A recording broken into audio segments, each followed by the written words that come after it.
ये पाक सल्लल्लाहु अलैहि वसल्लम ने फरमाया, जिसने इस्तिगफार को लाजिम पकड़ लिया, जिसने अपने ऊपर लागू कर लिया कि मुझे अब इस्तिगफार करना है, अल्लाह तबारक व तआला उसको 3 नेमतें अता फरमाएगा।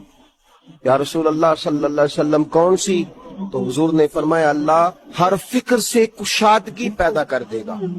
उसकी जो बहुत सारी फिक्रें होंगी, सोचें होंगी, उन सोचों को खोल देगा, उसके लिए आसानियां पैदा कर देगा। इसका ये माना भी करें कि अल्लाह ऐसे रास्ते बनाएगा, ऐसे रास्ते उसे सुझाएगा, उसके ज़हन में ऐसी चीजें लाएगा जिससे उस मुश्किल से निकलने के लिए उसके लिए रास्ता बन जाएगा। और फिर नबी पाक सल्लल्लाहु ताला अलैहि वसल्लम ने इरशाद फरमाया कि अल्लाह ताला उसके लिए हर तंगी से निकलने की राह पैदा कर देगा। और तीसरा, मेरे प्यारे हबीब अलैहिस्सलाम ने फरमाया, रब वहां से रिस्क देगा कि कभी इसने सोचा भी नहीं हो।